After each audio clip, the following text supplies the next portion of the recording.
dude man. I'm a dude man. Hokey pokey, it has been a long time coming, but it's the Halloween season! We've done coverage on every other Hotel Transylvania movie in some form, and perhaps this is the most important of the collection. As before the time of Hotel Transylvania 2, this franchise was cinema. It may have been quirky in a lot of ways, but seeing what happens after this movie, something clearly changed in the ethos of this IP to become practically narrative-less. This is the movie that broke Hotel Transylvania. And though it may not be as bad as the future sequels, it would not be wrong to say that this is the true start of Hotel Trans's downfall. This is Sony's terrible Hotel Transylvania 2. Hey, that's nice. Classic. So with the first movie very much covering all of the bases with Johnny and Mavis's blooming relationship, this second movie dives us right into a marriage ceremony. Is it a little fast for a girl who just turned the vampire definition of 18? Yeah. But is it an opportunity to lay out so many jokes under the basis of a monster wedding? Oh yeah. The Monster Man. The Monster Mash. It gives a similar excuse for a whole collection of background characters to arrive, just like in the first movie. Welcome, welcome. Congrats, Jack. And with an additional spin to the mix. Though, I guess also the same as the first movie. Adding in normal humans, who react appropriately this time. Mom and Dad! I can't believe you're all here! And with this movie being a kind of crossroads to the darker, more emotional tones of the first movie and the cartoony whizzica-woo of the later ones, this wedding sequence has a little bit of both. On the one hand, you can see all sorts of gags that you can come to appreciate. Whether it's Mavis vanishing in photos, No, I don't really care for the lame the flower girl getting mobbed, screaming cake,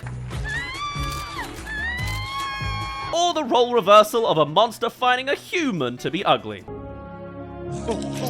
Against the backdrop of just a bunch of silly jokes, you then have this one moment in the middle that is genuinely touching. And it's Drac watching Mavis go down the aisle, seeing her still as his little girl. Like, that is some stake to the heart type stuff, and we're like 15 seconds in. And clearly a remnant of the best bits of that first Hotel Transylvania movie. That's probably about as emotional as we're gonna get in this new one. Now with that out of the way, let's introduce the concept of a Dracier Drac who absolutely wouldn't be on board with a monster-human connection. Kinda like what Drax was in the first movie. But more! Honey, your Gramps would not have been cool with this. He's not as enlightened as your hip daddy. We'll be meeting Dracula's father in this one. Ooh. But with the ceremony over and John's mum getting drenched a few more times, we jump. Ooh, is that a 1 year later card in classic papyrus font? Love it. So Mavis and Johnny are now beckoning Drac for a fly outside. No special reason at all. Right, maybe? It's also in this short scene you get to see just how squishy the characters have gotten. Like, sure, we thought the first movie was pretty expressive when it first came out, but this is stretching it up to a 10. And later they'll hit 11 and 12. It's just that darker, gothic first movie vibe is very gone in comparison. Anyway, what could this meeting possibly be about? A nice display of the extended reaches of the hotel? A little bit of water and cloud physics? No, of course not. This movie decided to take the plunge and full lean into the direction of... Just a little harder to catch my breath since I'm pregnant. This was a choice. A really early choice, right? Like, is this not weird to anybody else? I already mentioned that she's canonically 18. 119 now, a year has passed, I guess. But it is early. And you just know they had to animate this while she was a bat so that people didn't take it and run elsewhere. Aha, Jonathan, you are banging my dog! I always found pregnancy announcements to be just a little weird, just because of the insinuation it brings, you know? Now you can see why Johnny was acting so giddy earlier. No special reason at all. How did they even get a pregnancy test to the building? Or was the bump their only indication? And what happens to the fetus when she turns into a bat? There's too many damn questions. Aha, Jonathan! But we don't even know if the kid's gonna be a vampire. Human, monster, unicorn. As long as you're Not gonna happen. Honestly, that is the last question on my mind. Plus, you turned your body into a bat mid-pregnancy. I can assure you that if it was human before, it's not anymore. But with Mavis having a baby bump floating in the bed sheets in front of her, all the symptoms are starting to show. I guess that's the material they want to jump off of for this movie. Ironically, my favorite bit's the part of just the two boys looking at each other. Forget every pregnancy joke in this scene. And then, just as you think the pregnancy thing might be an affliction for the entire movie, bam! With all sorts of antics to bounce off of, it's over! We're skipping right to the end of it because the animators really didn't want to show a pregnant Mavis on screen. The plot is actually all about the child. Immediately in this movie franchise. Again, so early to be doing this. And though we're now jumping on the overly intrusive father breaking into the delivery room and all that good fun jazz, even keeping Mavis briefly away from her own son. My little devil dog. Dad, can I hold my baby? There is at least one moment, once again, it's just like the wedding, where Drac hits that emotive string, if only for a moment. So anyway, now that we've jumped a year later and then another 9 months later, let's just do it again with just yet another year ahead in time. You could have placed several Hotel Transylvania movies between the age of 118 and almost 121. But no, we are skimming right now as baby Dennis here needs to become mobile. Hey Johnny, can you give us a poorly delivered explanation of where he's at? Little Dennis is a year old now. Wow. Yeah, thanks. And the human parents are back with more of a spine in trying to push back against Drac. Maybe he'd be better off where we live. There's more humans there. What? All the while, the monster guests are bringing in presents in their own cursed ways. It's good fun. My first guillotine. Very educational. Even going so far as to montage us baby-proofing the entire hotel, which I think is a nice twist on the clearly dangerous monster hotel. Taking what is already some crazy architectural designs and adding in this kind of mundane, familiar safeguarding, it's genuinely kind of cool to see. But likely just for these gags and not an element of the set pieces we'll actually be seeing. Wouldn't it be a shame if at this point we left the hotel entirely? But first, we get another scene of a singular bit, yet again another year later, as Dennis says his first words. Blah, blah, blah. Blah, blah, blah. And we move on. Human, monster, unicorn, as long as... Dad? Just checking for cavities. Oh, into this scene. Oh my goodness, Leonard. Now this scene opens up to a whole new genre of criticism when it comes to the Hotel Transylvania franchise as a whole. In some regards, it's okay conceptually. You have the traditional archaic vampire design mixing with modern human technology. I can see the appeal to it. I don't care if Johnny said it's a cool app. But with this particular expression of tech, with phone apps and pop culture references, they're always gonna date the movie. No, you're checking your Facebook page. Again. But what time period do you think this is? Like, based off of the representation of this hip new phone thing, what year do you think this movie came out? It's not doing it. Because this is seriously prehistoric stuff. And I get it, on Drac's part, it is literally his first exposure to a touchscreen, but with that Facebook reference earlier, you'd think this was a 2008 thing. Maybe 2010, 2012 at a stretch. This is a late 2015 movie. Facebook was already dead by this point from my perspective. I guess it makes sense that the only people left on the site are the undead zombies. It's one thing to get phone references into your movie, but it feels especially dated to bring out outdated references. I told the guys social media is the best way to promote the hotel. I don't hate its place in the story, but I do find it terrible how badly it is done. I kinda like the gag of the screens in the background, but it's also weird how this scene decides to play the Family Guy cutaway gag formula, with several scenes of the hotel's antics with humans. But sure, you can squeeze in some Sony phones. You can add a Bluetooth monster. Bluetooth, come over here. So now what? And you could insinuate more of Johnny and Mavis's relationship. I need to feel loved too. Ah, well, we'll get to that can of worms soon enough. Aha, Jonathan! Hi. Papa. Hello, my little devil. First, we have the other boy getting involved in the night, coming in with his own vampire agenda for his grandson. I'm going to teach you how to turn into a bat. Yeah, you'll never guess what he does next. This is stupid. It's pretty unprovoked, but hits with the tone that this version of Drax is going for some reason. Guy loves his pop culture dance numbers, but isn't a fan of the other modern stuff. Alrighty. But Dennis just isn't quite showing signs yet, and it's an interesting development for Drax to have to come to terms with. When were you drinking his blood? No. Just throwing it out there. A child not coming out exactly as he'd hope. Not a chicken! Like, it is a nice conflict for him to have to face as a parental figure to another character. Please, he's practically 5 already. Don't force it. Human, monster, unicorn. And as Mavis appears and shuts it down, we learn that Dennis is going to be given a human sleep schedule soon enough. And also another beat of charm, if you ignore the lyrics. You will never breathe again. Actually, there's a nice handful of these more heartfelt scenes. To the point that you can really see that it's a blend of an old classic and watered down nothing cartoons. When they hit beats like this, I can really find the Drac character endearing. Maybe it's just because there's not too many characters yet, just bloating up all of the screen time away from him. Sure hope that doesn't change anytime soon. Woof, and another year gone. At age 5 is when things are really supposed to come to a head for a vampire child, but with pacing like this, it really feels like there's a missed opportunity in firing this gun so early.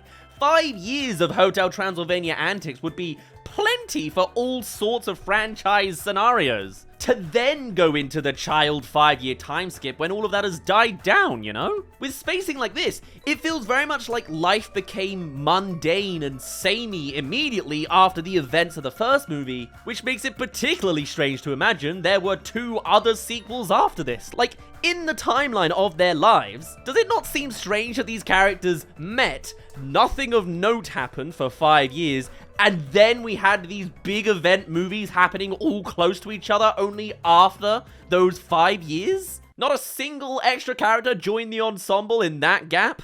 Regardless, Mavis is getting a lot more loose with Dennis's parenting for half a scene, before hopping right back in when he loses a baby tooth. Dennis! Understandable. Here comes the fang. Dad! And this must have been such an exhaustive time period to go through. Having this Drac arc ongoing for literal years over his grandchild. But Mavis has had enough, coming out with a great sharp line that could lead into some heavy messaging here. You can't just make somebody something they're not. Which could be emblematic of a whole breadth of things on the parenting front, which is nice. And then Mavis drops the human bombshell. We've been talking about moving. It's the Drax versus humans argument again, but elevated to a whole new scale. Just like you would for a sequel movie, and Drax takes his anger out on Johnny instead. Did he just cover me with birdseed? Yeah, he covered me. Pause for guffawing laughter on that punchline. So, 1/3 of the way into this movie, it's time to hit on some of the plot, don't you think? Finally! Drac is upset about all of these circumstances. Hey, dude, man, I'm afraid to say anything. All the while in denial that Dennis isn't a monster. He is a monster. He's just a late fanger. And so, for some reason, Frank comes inside to have a discussion with Drac, and we come round to a classic Hotel Transylvania thing where, on the directing front, this franchise isn't bad. When it comes to action and comedy, there's always some additional layer to latch onto and be entertained by. And in this case, it's Frank getting tangled with Dracula's clothing. All the while in the background, we're getting to revelations. Man, if you could just get some alone time. Hey, baby. I live in the shadows.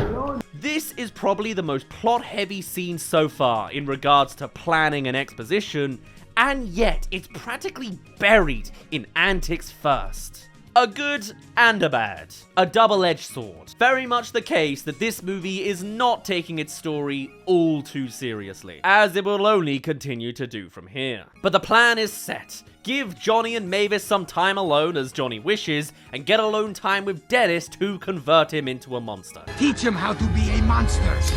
with one addition to the cast coming up. All he needs is time with his vampire. Vampa. Vampire grandpa. You also know where this is likely going. All the cracks of the later movie problems are showing signs here, as the already ensemble cast of Drac and friends is now adding a new son and soon a new grandfather to the mix. And no, they won't be going away after this movie, of course. And so from here, the boys do some scheming. Okay, so here's the plan. Maybe it's a good idea to... I don't know quite how deeply informative Drax is of the whole plan, but if he at all mentions throwing his son off of a tower and Johnny just nods his head, this is some seriously problematic parenting going on for the both of them. But we will get there. You kids go to California and see if it's the right place to raise the Nosedive.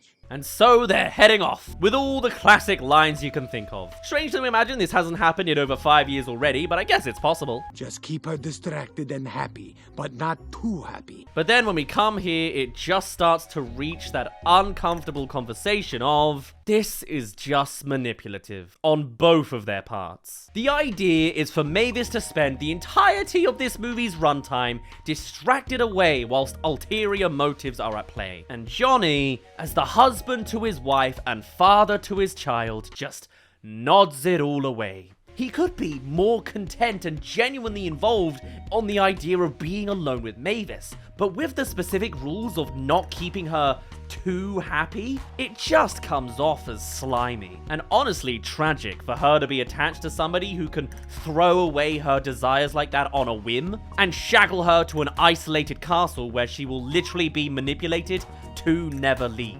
Not after 5 years, not after this movie. Unless you count bringing everybody else too. Genuinely, this starts to sound suffocating for Mavis, and she never even realizes. Oh, you klutz. We can't say nothing about this? No, we don't have time for singers. But hey, the manipulator's comedically endearing. How do you click in the stupid car seat? I think it's also a point to mention just how uninvolved everyone else seems to be on the other aspects of Dennis's upbringing. You're telling me in 5 years, Drax has never needed to do the car seat himself? I don't see Johnny doing any parenting beyond holding the boy before either. Does literally nobody do anything and the entire child rearing is put on Mavis's shoulders? They say it takes a village to raise a child, and they literally have a village living with them. This just gets sadder the more you think about it. We just strap our kids down with duct tape. See, in that context, bad parenting is funny. Anyway, at this point, Drax and friends are each heading out to take Dennis on a monster adventure. And also Blobby, who wants to come along and isn't one of the gang yet. It was at this moment that he knew he fucked up. Yeah, that ain't happening. And then they all dance to Worth It. I'm worth it. Guys, what is wrong with you? Oh, bit of a weird establishing shot, but I guess it gets the idea across. Wait, did they not take the plane? Because Johnny's driving. I assumed they were picked up from the airport, and has Johnny not driven in 5 years? Is that not a problem? Or You're gonna be so happy, but not too happy. Huh? What? What did you say? the lines of this micro scene are literally just repeating Drax's words from Johnny, and Mavis being generally nervous. But it is over as quickly as it starts on simply the line, Your dad was so all over it. I know. He's the best. Hokey pokey. And so the lessons begin. The bits the movie truly really cares about, with branch hittings and some Dennis ragdoll physics. Before we get told that every monster will be bringing out their monstrous specialty. And from Frank we have... Frankenstein! You know, technically, that's still not his name. He then proceeds to just give out selfies to these humans and we move on. Classic subversion of expectations now that time has moved on. Selfie action? For real? Whilst also, Drax is immediately annoyed by the fact that the very first thing he tried on his grandson didn't work. Oh, he's adorable! Not scary, but Boo is a star. Great sign for things to come. And now attempt number 2 with the second friend character. Boy, it sure is great it didn't take place in Hotel Transylvania 5, or else we'd conduct like 17 of these monster attempts to get through the whole class. This time it's the werewolf being told to... Go kill something. Denisovich, watch this. What? Also, isn't a werewolf half human? Did none of the aspect of the before times ever come up in the last movie or this one, like, at all? Anyway, he too has moved on with the times, and so when told to take monsters back a few decades and eat a deer, the end result is... Growl! Get it, Uncle Wayne. And so, we move on once again. Thankfully, this isn't quite gonna be the rest of the movie, but it is still pretty surface level storytelling. You're a were-wussy. I said I was rusty. And then Blobby falls off of a cliff. Is that relevant to anything in this movie? Nope. He's fine. He's blobby. Right. Did they just not want him in scenes? Huh. Wait, what's that place? And while one side of the story is flat and formulaic, you've then got the Johnny side of the issue, whereby you have an excitable Mavis enjoying the novelty of a new place, and Johnny is just weighing her down. Johnny, have you tried this Slurpee?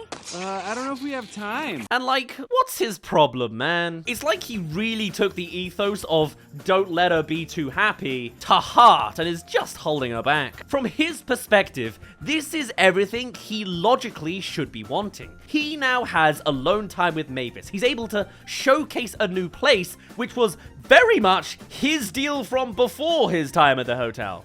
He was a globe-trotter back in the day and had distinct memories from all of his travels. The ability to travel with his wife and show something new to her should be something he gets totally on board with, being able to relax with an energized version of the girl he fell in love with. But instead, he just can't help but bring down the mood. We have to try them all.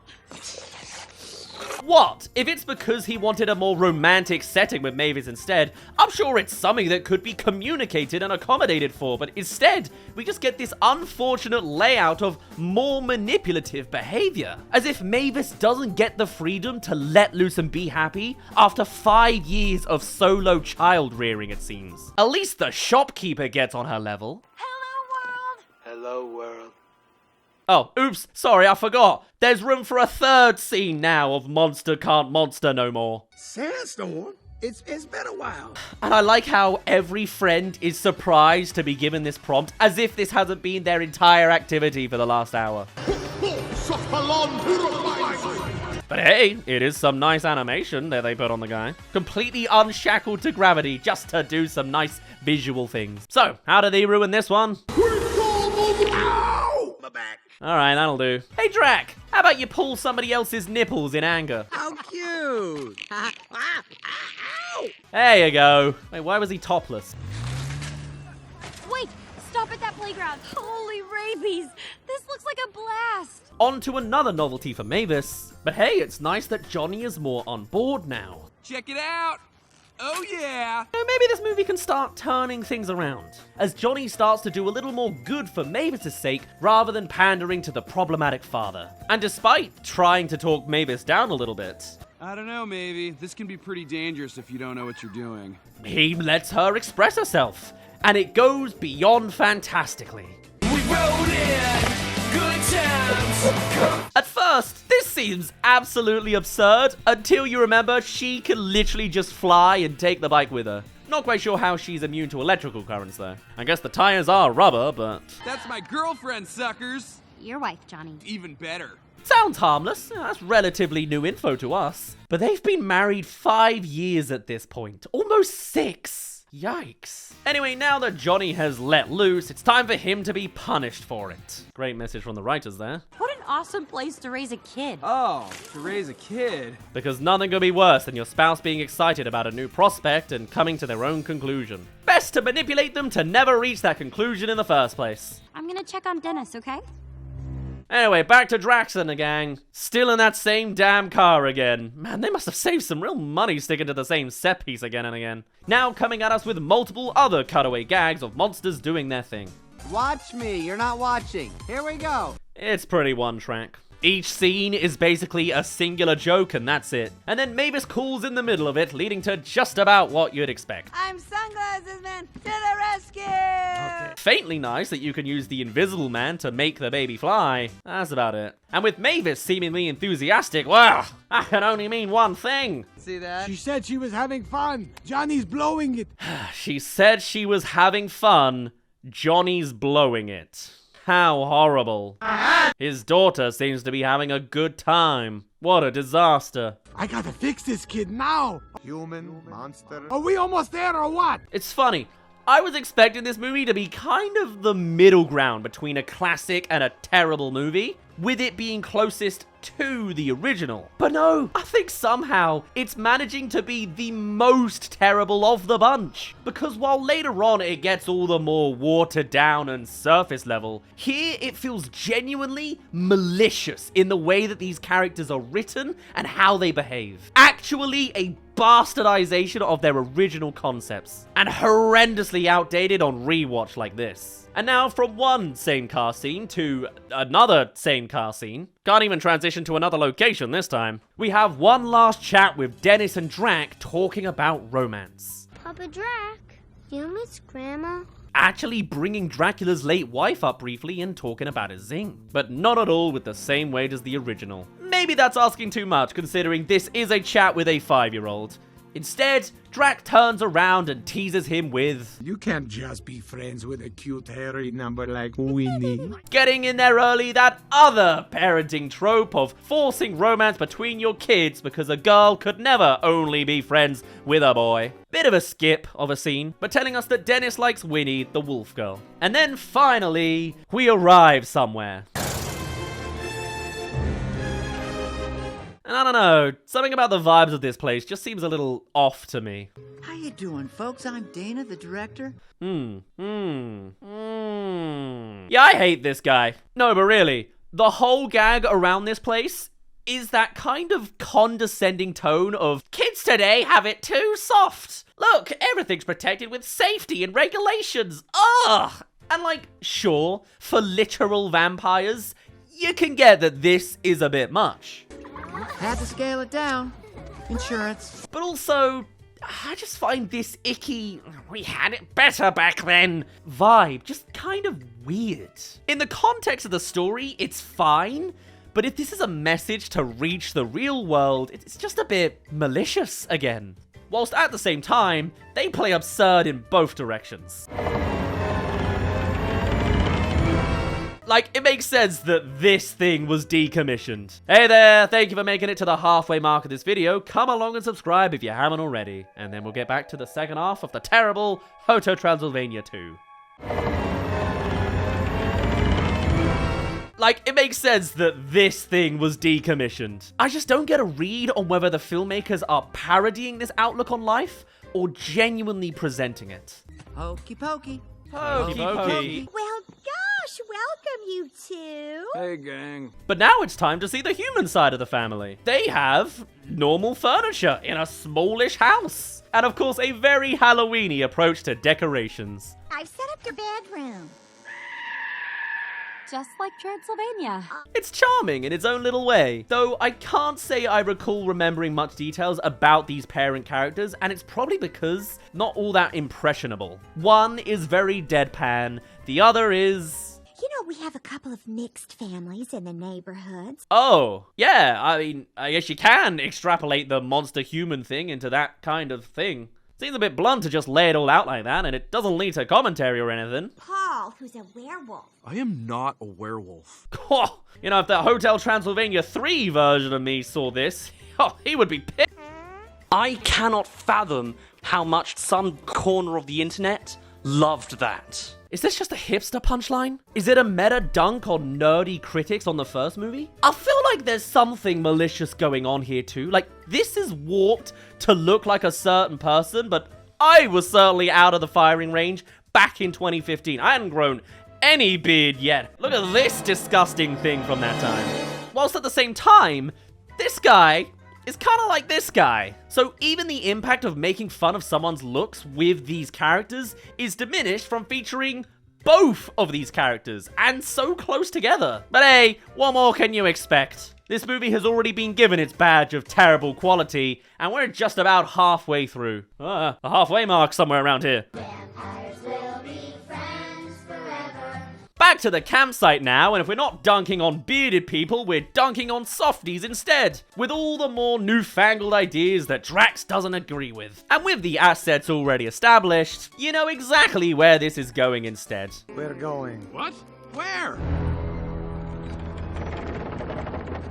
Whilst all at the same time bringing up the entire ensemble cast as well, for some reason, so that Drax can continue having someone to talk to during all of this. And to give us that much needed information like... This thing is rickety. Ah yes, I couldn't tell that already from the general idea of this absurd tower, thanks Frank. And really, this is the craziest part of the movie. Despite the very clear and logistical issues of this vampire being a hybrid vampire that feasibly may remain a human only, Drax has absolutely no hesitation in just... Go! And to do so in a moment of distraction away from Mavis is nothing short of genuine child endangerment. He justifies it because he can step into the rescue, but does that really make it okay to take such a dive? But I'll give them props for making the rest of it pretty entertaining on the comedic front by having this agonizingly long shot of the gang voicing their doubts. He's still not flying. He will. You know what? He's not gonna fly. A nice piece of the rare audio gag for you there. Until, surprise, their grandson doesn't randomly spawn vampire wings because he's not like other fanged kids, it seems. Told you, Papa's always here for you. I'm not so sure that's so endearing anymore. Your life and safety is in his hands, in both ways of the matter. And after more of this, dweeb, I have to follow protocol. Now, please, don't make me call the police. the whole place catches fire. Including the car. To the Batmobile. This scene is kinda the defining scene of the movie, really. This is certainly all I typically remember, other than the Slurpee scene that for some reason plays on loop at my own local supermarket. And it really is the deepest pit of the franchise, with it literally featuring a grandpa throwing his son to his death out of expectation for him to become something he's not. All the while manipulating the child's mother away to be discontent on the other side of the planet. Not for being away from the child, but just from not being allowed to fully let loose and have fun. And the upcoming Vlad is meant to be the problematic one? Woof. Speaking of manipulating Mavis, time for Johnny to uphold his end of the dodgy deal. Why do I feel so weird here? And with an open goal, as Mavis naturally doesn't feel included here, despite no contributions on Johnny's part. She just doesn't get along with the vibes of his family, naturally, it seems. It's here there's room for that genuine heart-to-heart connection for Johnny and Mavis as husband and wife that has the potential to go in so many directions, and it just doesn't. It could talk to the more direct bond the two of them have, or maybe showcase a little bit of Johnny's genuine perspective on the matter, since Mavis's immediate flip on the argument of, As long as we're all together, we'll be happy anywhere, even at the hotel. also doesn't bring his opinion on the matter. Since he's clearly trying to keep her in the hotel, using this as an opportunity to communicate that could help on all fronts. Though he doesn't have an opinion. Hey, dude, man, I'm afraid to say anything. He's just blindly following Drax's orders instead. And there's a little bit of that connection element in there. If Dennis grows up to be just like you, I'll be the luckiest dad in the world. But it's all just not as effective as it could have been. And a whole lot less genuine. Add on the fact that Johnny immediately gets sent a viral video, opens it, and then proceeds to delete it when they realize Dennis is in it. Oops, just deleted it, so it's gone. And we just loop right back to that manipulative angle. Johnny now also still being pro-Drac after seeing the danger he's put his son in. Just horrendous the way they've spun these characters in the first sequel, compared to the golden presentations they had the first time round. And understandably, she's pissed. And not letting this one trick her away. One more fake out phone call scene later with briefly all the layers coming together. Wait a minute, is that the mother? And both parties are steaming back home. We need to get home right away. Impressive that Mavis thinks she can outrun Drac back home in theory with a plane schedule needed first, but don't worry about it. And does Drax come to terms with the fact that his grandson is now human and willing to accept it now that he's literally pushed the child beyond the edge? Nope. We're just gonna make a little gag on a scooter instead. Hit it! And this, straight up, is the next story beat. It is the two parties racing to get back to the hotel. Oh, hey, they actually addressed the whole plane problem. But you'll have to switch planes in Chicago and then Zurich. And instead, Mavis just completely takes flight instead. Fuck this shit, I'm out. A maddening feat to carry a full Johnny and gear across entire oceans. And yet look, that's exactly what's happening. I guess that level of determination we can put to those moments of mothers saving their children with incredible strength in times of crisis. But despite this surely taking hours upon hours to conduct, Johnny feels none of the emotions of the scene, and also can't contribute anything for that matter. Gotta do a selfie. Johnny, not now. All the while, we have Drac doing the same thing with the slow scooter, with the same punchline, again and again. Oh, apart from the one of Blobby peeing, in case you wanted to see how that one works. Oh, you nasty. And also never choosing to settle into one of the many blasting cars around. But eventually, they come to a new method of transportation. No! What exactly is Frank blowing anatomically?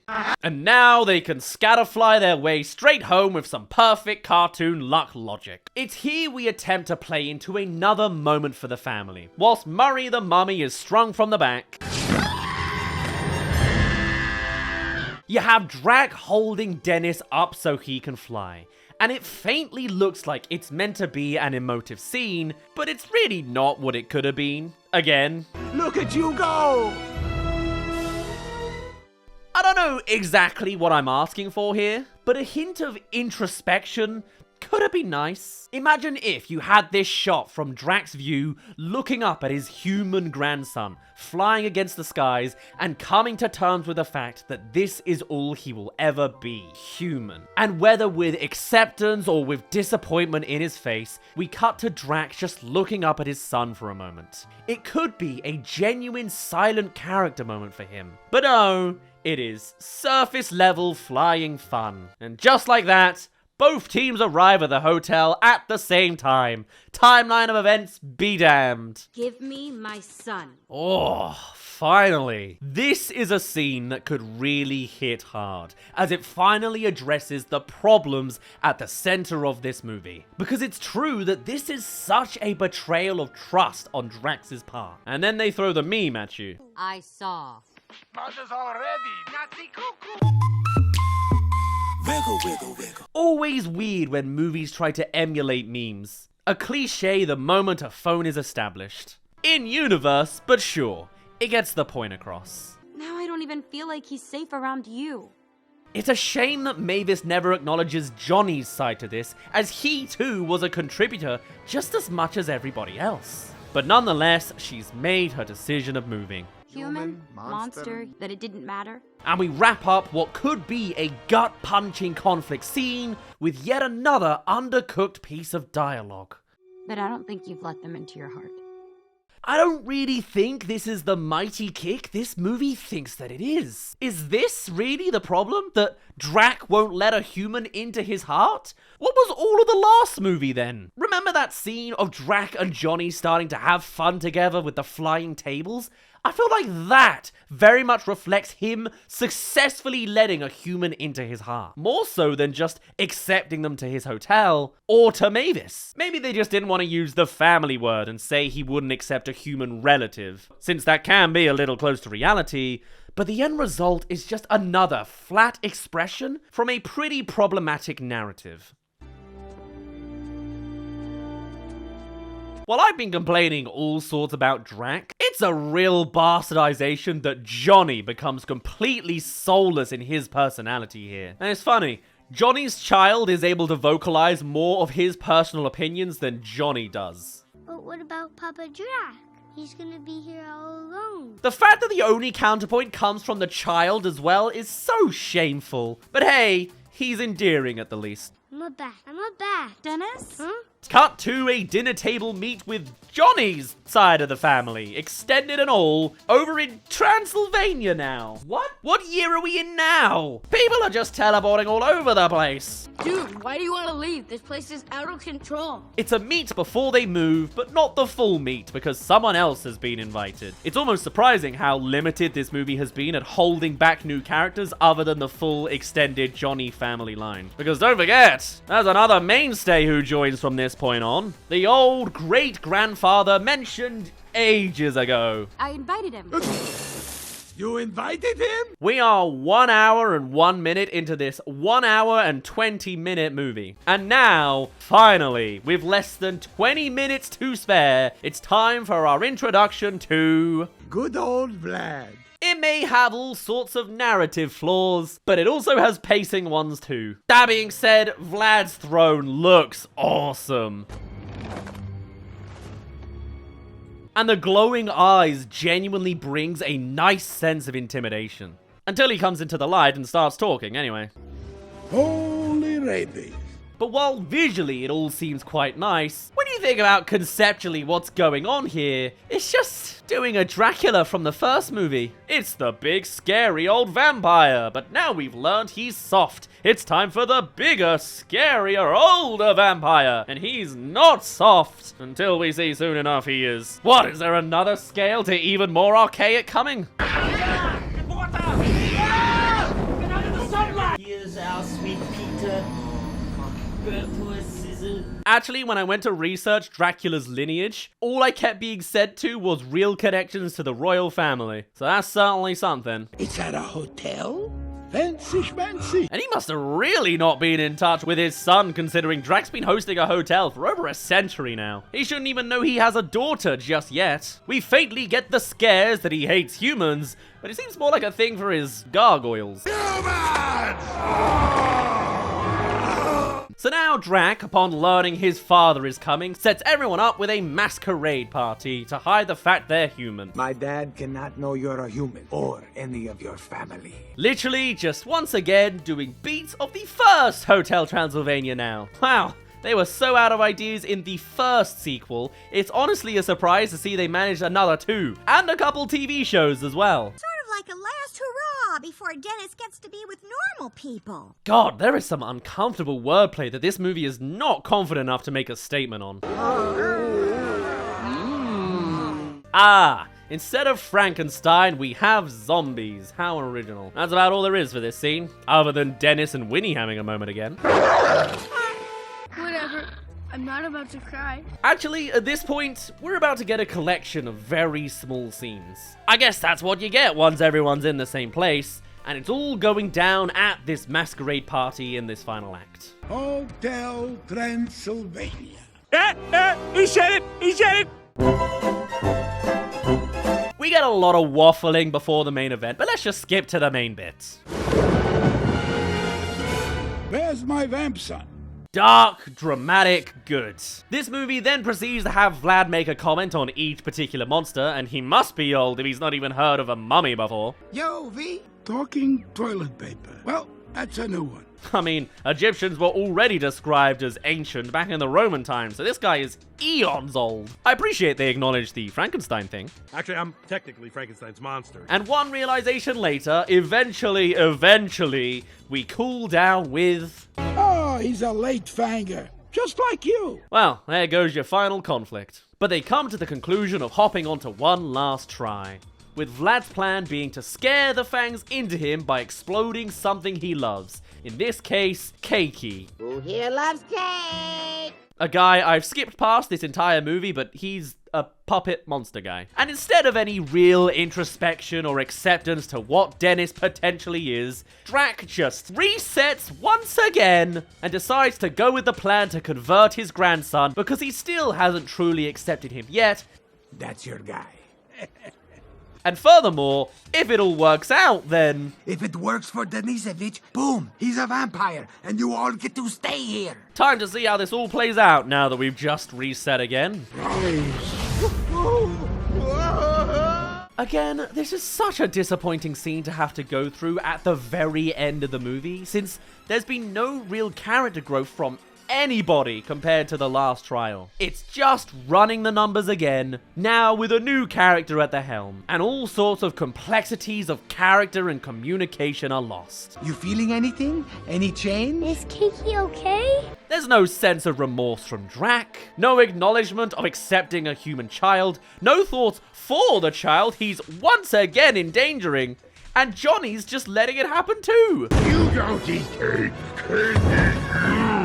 And even though we reach this ending now, with Dracula stepping in, it just doesn't have the weight it's supposed to have because nothing has changed since last time.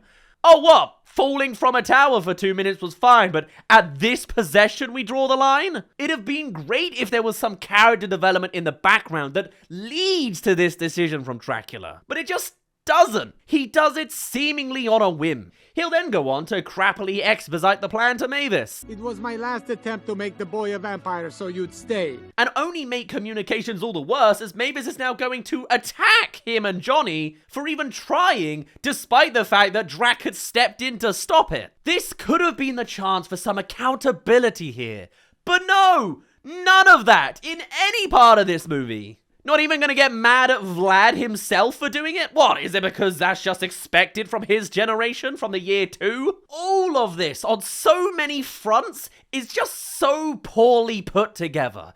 And though they at least touch on some of the linguistics coming out of this movie, Dennis just wants to be normal. Can we stop using the word normal? it's not really enough to turn this scene into anything less than messy and underwhelming. I'm sure they thought they were hitting gold with a messaging line like this. He is who he is, and you can't change him, Dad. But so much of that is unimpactful when you have the context of everything else going wrong on all cylinders. It's just surface level drama in its place. And so, Dennis runs away. But we ain't gonna see any of that. Let's get back into the drama that immediately remedies itself.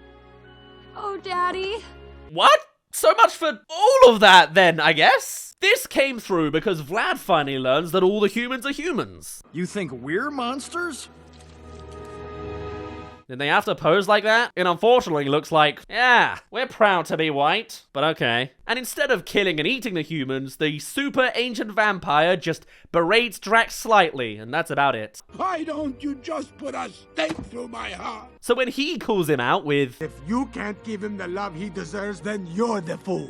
that's what loops us back to, Oh, Daddy. as if totally skipping over the part where Drac was on the opposite side of this argument not 2 minutes ago and had no remorse of his consistent meddlings and endangerment up to this point. But yeah, okay, whatever. Johnny's also off the hook now despite saying and doing nothing. By the way, Dennis is in danger now, as Vlad's gargoyle has caught the smell of a runaway human, and also been watching in the window. And while the others scatter to go find the kid, mostly, Not in this pot of soup. it's time for Dennis to meet his fate. You're just a weak little boy. The gargoyle now threatening to rip the hotel to shreds for accepting humans. You'd kind of think he'd check on whether Vlad's okay with that first, considering that's his son. But apparently no, he's just going rogue on this one. Don't think about it too hard. What's worse is, you can probably guess where this scene is going. But that only opens up to a whole new collection of criticism because...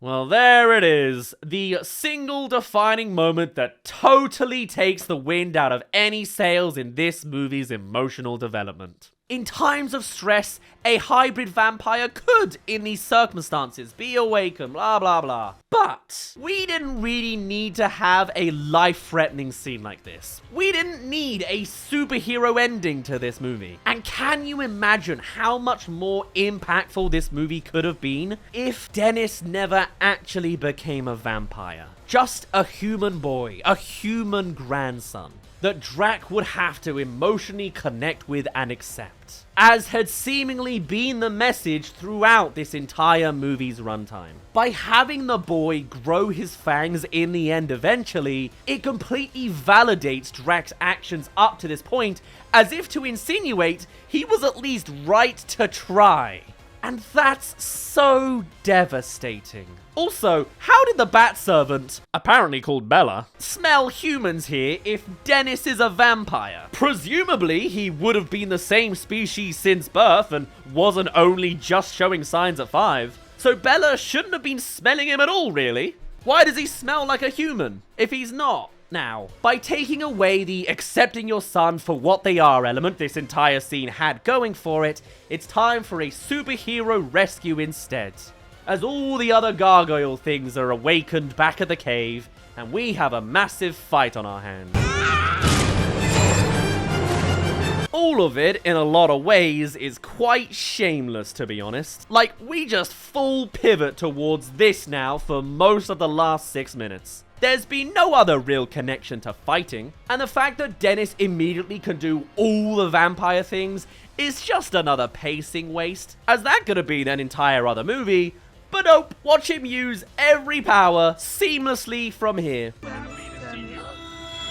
What's more, once everyone else joins in, no one gets any hint of context on why he's fighting these guys. They just get stuck in. Oh, this'll be fun. But what this really is what Hotel Transylvania has always been. It is a collection of cartoony gags featuring monsters doing antics. So of course, we have an extended showcase of how each and every monster or character beats a gargoyle or two. Hotel Transylvania 2 is the start of the end of the franchise. It's so weird how quickly it became like the sequels, if that makes any sense. The original truly felt like a lightning in a bottle classic with some quirky motion. But then immediately in making more, the quirky motions just get turned up even more. And narratively, this movie just falls apart as underwhelming on the good end, repetitive in the middle, or outright problematic bastardizations at the bad end. Thankfully, the future sequels aren't quite as malicious as this movie feels at times. But that cartoony, shallow stuff will only go on to expand more and more, and any hint of true emotional weight becomes lighter and lighter as we go. And it all starts here, almost immediately, as any direction for proper introspection or intimate moments are skimmed for an end result that's just Hotel Transylvania 1 again, with a lot of that depth shallowed out. But enough of a wrap-up, let's hit that ending. Faintly wrapping up arcs like Dennis saving the other cousin boys. You rock, Dennis! Or simply Blobby being worked to do this. There's a lot of nothing to really see. Just reeling in the highs of this narrative choice to make Dennis a vampire as a way to distract you from how much lesser of a story this is by not having Drac truly accept who he is. Like, he may still say that he does. You're perfect no matter what. But that sure doesn't hit as hard when at the end of the day, Dennis becomes exactly the kind of grandson Drac was hoping he would be. Same can be said for Vlad. I doubt he would be so chill if reality wasn't the best case scenario minus Johnny. Who cares? Mine came out years ago. Look. And just like that, that is the last inkling of story progression we're gonna get in this movie. Simply because you know how these Hotel Transylvania movies have to end. Featuring a couple of monster gags, but it wasn't all that much, surprisingly, and ending on silence. I didn't do that. It's a choice. Hokey pokey. From here, the franchise just goes on to do less and less, whilst looking more and more. And the only great decision they really made was choosing not to show a pregnant Mavis on screen. Weird that they made her pregnant so soon in the first place. For now, my name's been Daz. Thank you for making it to the end of this terrible episode. I'd love to hear all of your thoughts regarding Hotel Transylvania 2. But for now, I shall see you all in a little bit. Cheerio!